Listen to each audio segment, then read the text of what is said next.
Hello. What can I say? You know what? You know what's exhausting? Really exhausting. Not abusive women, not the family courts, not false allegations. Men. Men who have the emotional self awareness of a garden chair and then act confused when everyone around them eventually backs away slowly, like they're carrying petrol and a lighter.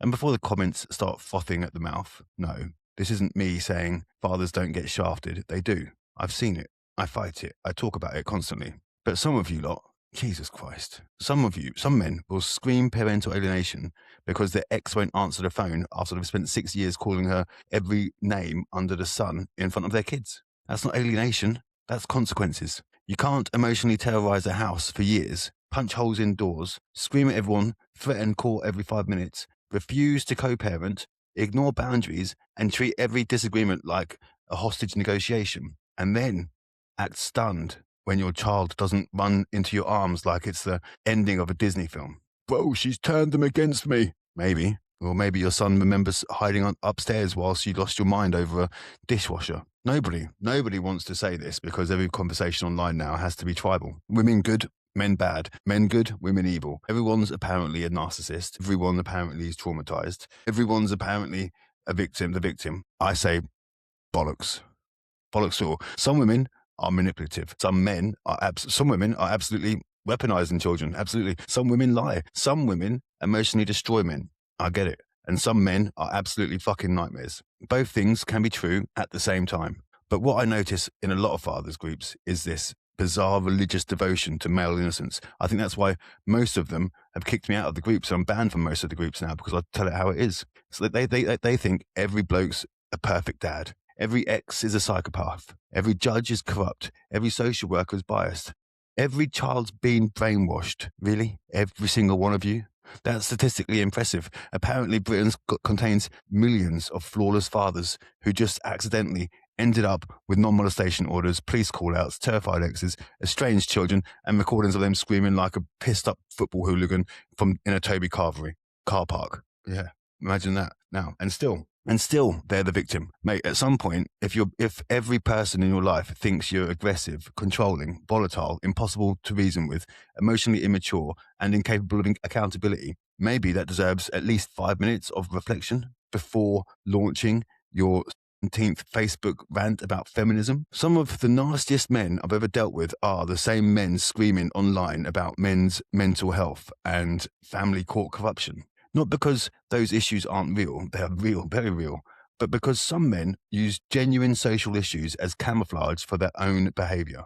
They hide behind statistics instead of looking in the mirror. And the irony is this. The way these men treat other men tells you everything. Look at how they behave the second they don't get their own way or they don't get validation. You challenge them once and suddenly you're a traitor, a simp, controlled opposition, a CUNT. And I sit there thinking, if this is how you speak to me, another man, over a disagreement on Facebook, how the falafels were you speaking to your partner behind closed doors? That's the bit nobody wants to touch on. Because accountability ruins the fantasy, doesn't it? It's much easier to believe my ex destroyed my life than my behavior helped destroy my family. That second one hurts.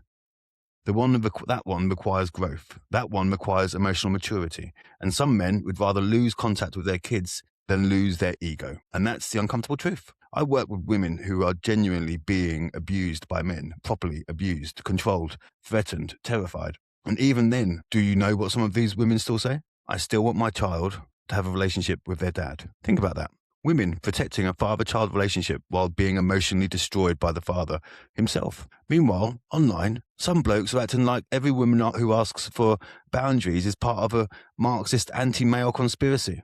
Grow up, seriously. If you want relationships with your children, start acting like someone who a child feels emotionally safe around, not just biologically related to. Because the father isn't just, I made the child, can do any idiot can do that.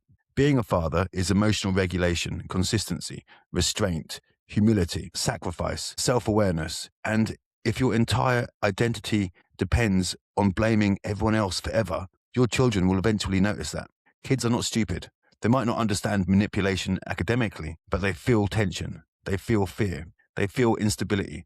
They feel when someone always needs to be the victim. And here's the hard part. You can be mistreated by the system and still be responsible for your own behavior. Both can exist, believe it or not. That's adulthood. That's emotional maturity.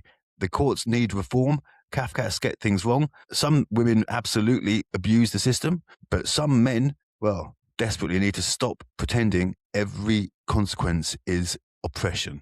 Because if we actually care about fathers, real fathers, good fathers, then we should want men to become emotionally stronger, calmer, and more accountable, more self-aware, not just louder victims with a podcast and ring lights. That's not masculinity. That's unresolved adolescence with TikTok account. Simple.